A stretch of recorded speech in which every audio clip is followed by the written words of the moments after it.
But those people at that time, they were very connected to elementals. They were very much people with their feet on the ground. Literally. Literally, they had their feet on the ground. They had animals around them. They were connected to the earth, and they viewed the world in terms of very simple elements: earth and heavens.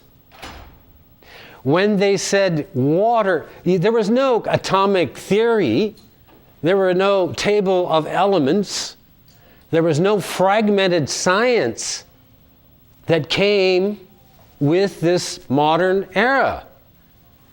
They were not trained in it year after year after year to think in terms of that.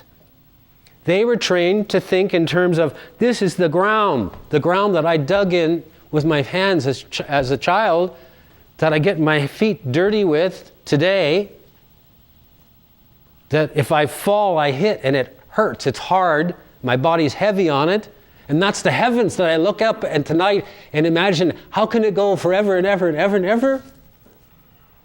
Right? They experienced the samawati wal ard, the heaven and earth. They experienced it. They lived within it. The Quran says, in yourself and on the horizon, in yourselves and on the horizon, there are signs. Signs, ayahs. Ayah, the word ayah means sign. And we are ayatullahs, we are signs of Allah. And we are the ayahs on the horizon. We are, as Rumi put it, the poet Rumi, we are the ones with our feet on the ground and our heads in the heavens. But something happened, historically, academically, and it found its way into the modern world.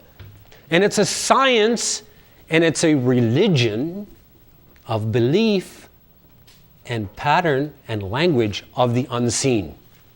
How many of you have seen an atom? How many of you carried an atom around in your hand? Huh? No, I mean, and experientially saw the atom and carried it and felt the weight of it? No. The point, you understand the point I'm making. So those people were earth-based people. They were people who thought of things in terms of, at that time, the medicine of the prophet that came up was to do with his lifestyle. It's to do with his generosity. It was to do with what he taught people about eating very little.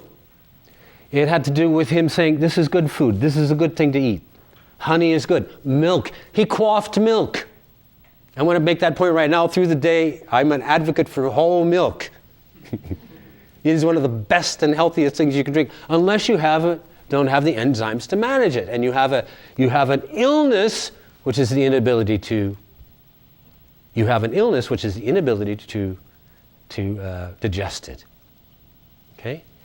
The Prophet ﷺ, he drank water in sips, right? Bismillah ar-Rahman ar-Rahim. Bismillah ar-Rahman ar-Rahim. He would only take a small sip and then he'd say Bismillah between, in fact. But he quaffed milk. So